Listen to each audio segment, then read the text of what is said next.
forging with sticking, forging analysis with sticking.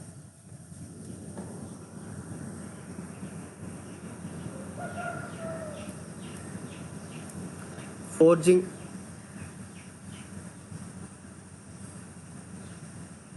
analysis with sticking.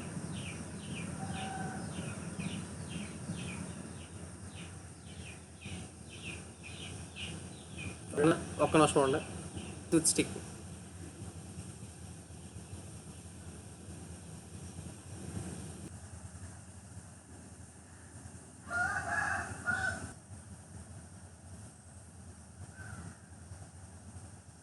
ఓకేనా, నిన్న చూసాం ఏంటి ఫోర్జింగ్లో ఇది రెండు డైస్ మధ్యలోదేమో రా మెటీరియల్.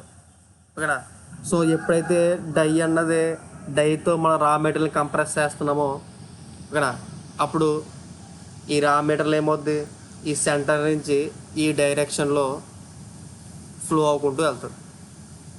ఓకేనా, సో మీకు ఏం చెప్పాను, స్టార్టింగ్ స్టేజ్లో స్టిక్కింగ్ ఉంటుంది. ఓకేనా, సో రాను రాను ఏమవుతుందంటే ఫ్రిక్షన్ ఎక్కువ ఉండడం వల్ల ఆ లెంత్ అన్నది మారదు. స్టార్టింగ్లో ఓకేనా స్టిక్కింగ్ ఉండడం వల్ల ఆ లెంత్ అన్నది మారదు. ఓకేనా, రాను రాను ఏమవుతుందంటే ఓకేనా ఎక్కువ ఫోర్స్ అప్లై చేయడం వల్ల రా మెటీరియల్ అనేది ఇలా ఫ్లో అవుతుంది అని చెప్పి. ఓకేనా, సో ఇలా ఫ్లో అవుతున్నప్పుడు ఏమవుతుందంటే ఫ్రిక్షన్ అన్నది మనకి ఈ సెంటర్ దగ్గర నుంచి ఓకేనా ఈ రీజియన్లో చాలా ఎక్కువ ఉంటుంది అన్నమాట.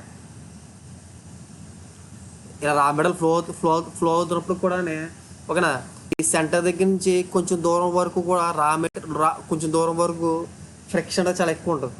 ఓకేనా, దానివల్ల ఏమవుతుందంటే ఓకేనా ఆ కొంచెం దూరం వరకు ఏమవుతుందంటే మనకి ఈ రా మెటీరియల్ అన్నది ఈ డై తోటి స్టిక్ అయిపోయే ఛాన్సెస్ చాలా ఎక్కువ ఉంటాయి. ఓకేనా, ఆ రా మెటీరియల్ అన్నది డైతో పాటు స్టిక్ అయిపోయే ఛాన్సెస్ అనేవి చాలా ఎక్కువ ఉంటాయి. ఓకేనా, నేను ఏమనుకుంటున్నా అంటే ఆ స్టిక్ అయ్యి నేచర్ అన్నది ఎక్కడి వరకు ఉంటుంది అనుకుంటున్నా అంటే సమ్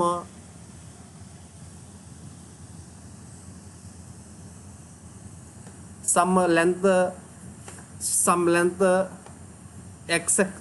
లెంత్ ఎల్ఎస్ అనుకుందాం. పోనీ సమ్ లెంత్ ఎల్ఎస్ అనుకుందాం.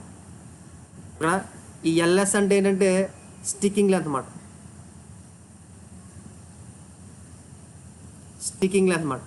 అంటే అంత లెంత్ వరకు ఓకేనా మనకి ఏమవుతుందంటే రా మెటీరియల్ అన్నది ఈ డైతో స్టిక్ అయిపోయి ఉంటుంది. దాని తర్వాత ఏమవుతుందంటే స్లైడ్ అవ్వకుంటూ అది ఫ్లో అవ్వకుంటూ వెళ్తూ ఉంటుంది అన్నమాట. అవుతుందా? ఓకేనా, ఈ లెంత్ వరకు ఏమైపోద్దంటే రా మెటీరియల్కి స్టిక్ అయిపోయి ఉంటుంది రా మెటీరియల్ అన్నది. దాని తర్వాత నుంచి ఏమవుతుందంటే ఫ్లో అవ్వకుంటూ వెళ్తుంది అన్నమాట. ఓకేనా, సో ఎప్పుడైతే మనకి ఈ రా మెటీరియల్ అన్నది ఓకేనా డైకి స్టిక్ అయిపోతుందో అప్పుడు రా మెటీరియల్కి డైకి మధ్యలో ఏముంటుందంటే స్టిక్కింగ్ ఫ్రిక్షన్ ఉంటుంది.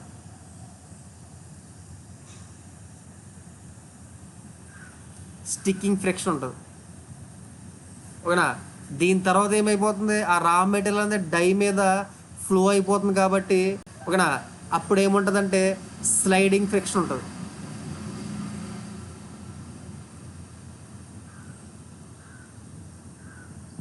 ఓకేనా, అప్ టు స్టిక్కింగ్ ఫ్రిక్షన్ అది ఎక్కడ వరకు ఉంటుంది అంటే అప్ టు లెంత్ ఎల్ఎస్ వరకు ఉంటుంది మన స్టిక్కింగ్ ఫ్రిక్షన్ అన్నది.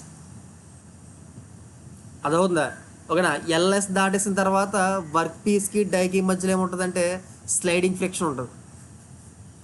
ఓకేనా, ఈ స్లైడింగ్ ఫ్రిక్షన్కి ఏం వాడతారంటే మనం ఆల్రెడీ స్లైడింగ్ ఫ్రిక్షన్ కింద తీసుకొని ఆల్రెడీ ప్రూవ్ చేస్తాం. మనం ఆల్రెడీ కట్టేసాం కదా, మనకు చేసినంత కూడా ఫ్రిక్షన్ స్లైడింగ్ తీసుకొని స్లైడింగ్ ఫ్రిక్షన్ దగ్గర F is equal to mu N అవుతుంది కదా. ఓకేనా, దాన్నే tau is equal to mu P Y తీసుకోవడం కదా. ఓకేనా, ఇది స్లైడింగ్ ఫ్రిక్షన్ సంబంధించిన ఈక్వేషన్ అన్నమాట. ఓకేనా, అదే కనుక స్టిక్కింగ్ ఫ్రిక్షన్కి ఈక్వేషన్ ఏమవుద్దంటే tau is equal to sigma y/2 tau is equal to sigma y/2 అవుతుంది.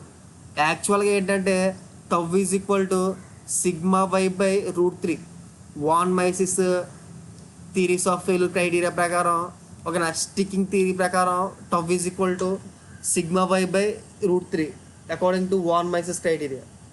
ఓకేనా. కానీ మన ఇక్కడ అకార్డింగ్ టు ఏం చేస్తున్నామంటే ట్రికాస్ థియరీ చేస్తున్నాం. Tresca theory nothing but maximum shear stress theory. ఓకేనా. మ్యాక్సిమం షియర్ స్ట్రెస్ థియరీ ప్రకారంగా మనం దీన్ని సాల్వ్ చేసుకుంటాం అన్నమాట ఇక్కడ. ఓకేనా. సో ఎప్పుడైతే మనకి స్టిక్కింగ్ ఫ్రిక్షన్ ఉందో, ఓకేనా, ఆ రీజన్లో మనం ఏం తీసుకుంటామంటే tau is equal to sigma Y by 2 అని తీసుకుంటాం అన్నమాట. ఓకేనా. స్టిక్కింగ్ ఫ్రిక్షన్ రీజన్లో tau is equal to sigma Y by 2 అని తీసుకుంటాం. ఓకేనా. ఈ పాయింట్ రాసుకోండి, జస్ట్ ఇచ్చిన పాయింట్ రాసుకోండి. In the region of sticking friction, in the region of sticking friction tau is equal to sigma Y by 2. ఇప్పుడు already మనం ఏం ప్రూవ్ చేసామంటే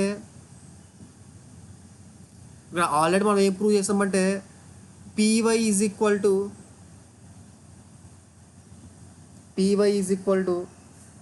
ఓకేనా sigma why into e power 2 mu by H,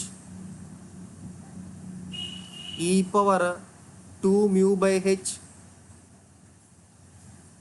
ఓకేనా, ఈ power 2 mu by H into L minus X అని already prove చేసాం మనం. ఓకేనా. ఎల్ మైనస్ ఎక్స్ అని చెప్పి మనం ఆల్రెడీ ప్రూవ్ చేసామా? ఇదే కదా నేను ప్రూవ్ చేసింది. ఓకేనా. ఇప్పుడు మనం స్టిక్కింగ్ లెంత్ గురించి మాట్లాడుకుందాం. స్టిక్కింగ్ లెంత్ అంటే మనకి స్టిక్కింగ్ ఫ్రిక్షన్ గురించి మాట్లాడుకుందాం. ఈ స్టిక్కింగ్ ఫ్రిక్షన్ అది ఎక్కడ వరకు ఉంటుంది మనకి? ఎల్ అన్నది ఎల్ఎస్ వరకు స్టిక్కింగ్ ఫ్రిక్షన్ ఉంటుంది. ఓకేనా. ఆ రీజన్లో మనకి ఏమవుతుందంటే tau is equal to sigma Y by 2 అవుతుంది. అంటే that is equal to mu py కింద తీసుకొచ్చా. అంటే మనం sigma why is equal to 2 mu py కింద తీసుకొచ్చి చూడండి ఒకసారి. Sigma why is equal to 2 mu py కింద తీసుకొచ్చా. సో సిగ్మా వై ప్లేస్లో ఆ సబ్స్టిట్యూట్ చేసుకుంటాను. ఎప్పుడు ఎక్స్ అన్నది ఎల్ఎస్ అయినప్పుడు, స్టిక్కింగ్ రీజన్లోనే. ఓకేనా. So P Y is equal to 2 mu P Y into e power 2 mu H into L minus L S. ఓకేనా. దీని నుంచి P Y cancel. 1/2 mu is equal to e power 2 mu by H into L minus LS కింద రాసుకోవచ్చా? ఓకేనా. Both sides log apply చేశాను అనుకోండి, ఇది ఏమవుతుందంటే LN 1/2 mu is equal to 2 mu by H into L minus LS కింద రాసుకోవచ్చా? దీని నుంచి LS is equal to L minus H by 2 mu into L by 1 minus 2 mu కింద రాసుకోవచ్చా? చూడండి ఒకసారి.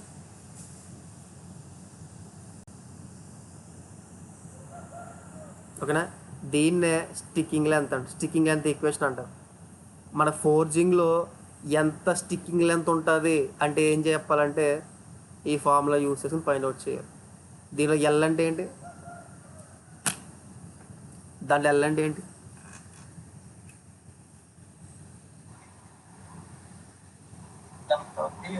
హాఫ్ వర్క్ పీస్ యొక్క లెంత్. అది గుర్తుపెట్టుకోండి. ఫుల్ వర్క్ పీస్ యొక్క లెంత్ అయ్యొద్దు. అర్థమైందా? అంతే కదా. ఎల్ఎస్ లెంత్ వరకు మనకి స్టిక్కింగ్ ఫ్రిక్షన్ ఉండి ఎల్ఎస్ లెంత్ తర్వాత మనకి ఏమవుతుందంటే స్లైడింగ్ ఫ్రిక్షన్ అవుతుందా?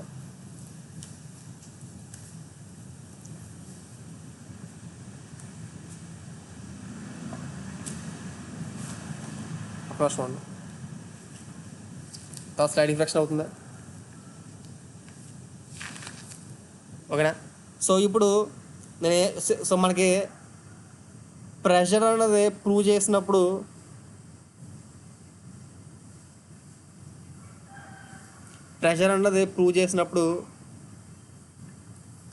నాకు మీరు ఒకసారి ఈక్వేషన్ సి చెప్తారా? ఏబిసిలు రాసుకున్నాం కదా, ఈక్వేషన్ నెంబర్ సి చెప్తారు నాకు. సి కాకుండా ఇప్పుడు మనం sum pressure is equal to plus C కింద రాస్తాం కదా లాగుల్లో, ఆ ఈక్వేషన్ చెప్పండి ఒకసారి నాకు. కాన్స్టెంట్ ఫైండ్ అవుట్ చేయడానికి లాగులో సి చేస్తాం కదా, ఆ ఈక్వేషన్ చెప్పండి ఒకసారి.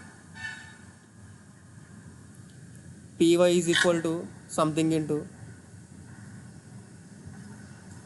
ln py equal to ln py is equal to minus 2 mu by h minus 2 mu by H into x into x sorry plus sorry ఇది కాదు. చూడండి, మనకి ఈక్వేషన్ నెంబర్ ఏ ఉంది, ఈక్వేషన్ నెంబర్ బి ఉంది. Equation number A నుంచి మనం 2 mu P Y is equal to sigma వైబర్డ్ కింద రాసుకోవచ్చా స్టిక్కింగ్ ప్రెషర్ని, ఓకేనా. So D X by is equal to sigma Y by 2hనా. చూడండి ఒకసారి, సిగ్మా వై బై 2hనా, సిగ్మా వై బై 2h అని చూడండి ఒకసారి.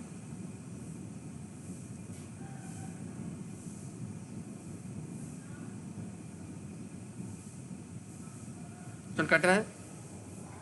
సరే అంతా కలిపి sigma y plus 2 mu py equal to sigma y 2 mu py equal to sigma y plus అంటే బాక్స్ కొట్టారు కదా minus D P Y is equal D P Y by D X is equal to sigma Y by H కింద రాసుకోవచ్చా. ట్రిగాస్ theory అదే ఇది already రాసాం కదా మనం. ఇది ఏ రాసాను నేను, ఏని సపోజ్ ఈక్వేషన్ సి అనుకోండి, ఏని సిని క్లబ్ చేశాను నేను, ఏని సిని క్లబ్ చేసి అలా రాసుకోవచ్చు కదా.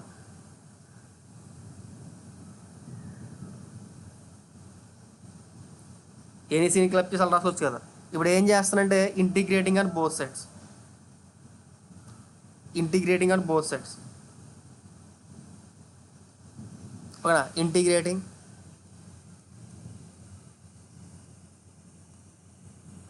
On both sides. చూడండి చేస్తే చూడండి ఒకసారి. P Y is equal to minus sigma Y by H into X plus C అనా. P Y is equal to minus sigma Y by H into X plus C అనా. చూడండి ఒకసారి.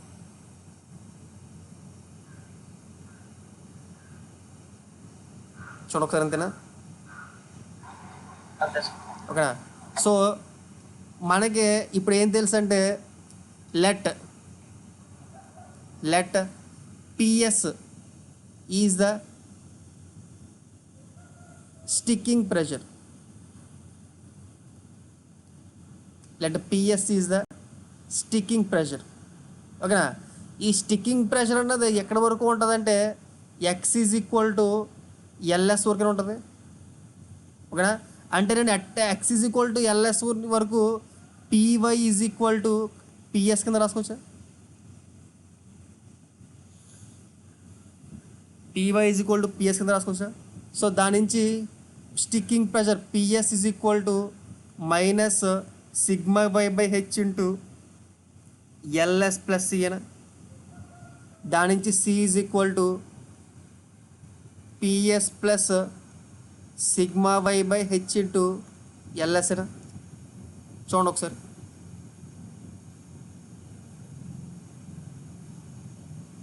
ఓకేనా. దీని నుంచి pressure applied pressure is equal to minus sigma minus sigma Y by H minus sigma Y by H into L S plus P S plus sigma Y by H into ఎల్ఎస్నా. చూడండి ఒకసారి, ఆ ఈక్వేషన్ అబ్జర్వ్ చేయండి ఒకసారి. ఫైనల్ ఈక్వేషన్ ఏదైనా చూడండి ఒకసారి.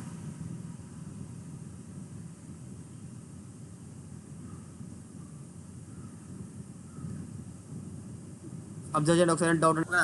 ఈ మనకి ఈ ఫార్ములా బట్టి స్టిక్కింగ్ లెంత్ అనేది మనకి పాజిటివ్ వాల్యూ రావచ్చు, నెగిటివ్ వాల్యూ కూడా రావచ్చు. ఓకేనా. ఇన్ కేస్ పాజిటివ్ వాల్యూ వచ్చింది అనుకోండి, అర్థం ఏంటంటే అక్కడ స్టిక్ అవుతున్నట్టు, అంటే ఎంతో కొంత కంపల్సరీ స్టిక్కింగ్ లెంత్ ఉన్నట్టు. ఓకేనా. ఈ వాల్యూ మనకి నెగిటివ్ వచ్చింది అనుకోండి, అర్థం ఏంటంటే ఎక్కడ కూడా ఆ ప్రాసెస్లో ఒక రా మెటీరియల్ అనేది డైకి స్టిక్ అవుతలేదు అని అర్థం అన్నమాట. ఆ పాయింట్ గుర్తుపెట్టుకో. ఓకేనా. నెగిటివ్ వచ్చినా కూడా sticking value, there is no sticking లేనట్టు అక్కడ మొత్తం కూడా స్లైడింగ్ అవుట్ అన్నమాట.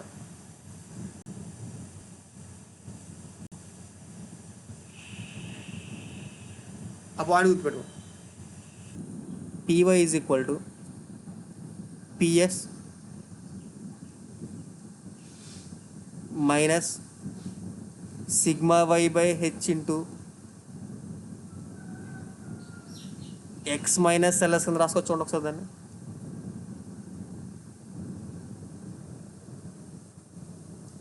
ఐకేసాలు రాసుకోవచ్చా. ఓకేనా.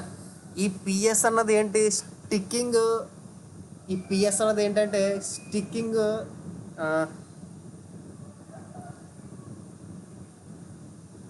స్టిక్కింగ్ ఏరియాలో ఉన్న ప్రెషర్ అనుకోవచ్చు కదా. ఓకేనా. అది స్టిక్కింగ్ ఏరియాలో ఉన్న ప్రెషర్ కాబట్టి నేను పిఎస్ ఎలా రాసుకుంటానంటే, ఓకేనా, పిఎస్ ఎలా రాసుకుంటానంటే స్టిక్కింగ్ ఏరియాలో ఉన్న ప్రెషర్ కాబట్టి, ఓకేనా, పిఎస్ని ఎలా రాసుకుంటానంటే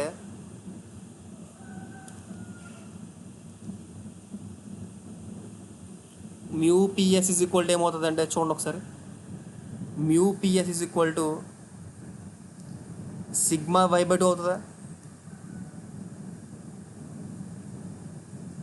mu P S is equal to sigma Y by two అవుతుంది. చూడండి ఒకసారి. మనకేం తెలుసు, tau is equal to mu పిఎస్ఏనా, మ్యూ పీవై కదా. ఓకేనా. ఆ రీజన్లో ఉన్న ప్రెషర్ని మ్యూ పిఎస్ అనుకోవచ్చా.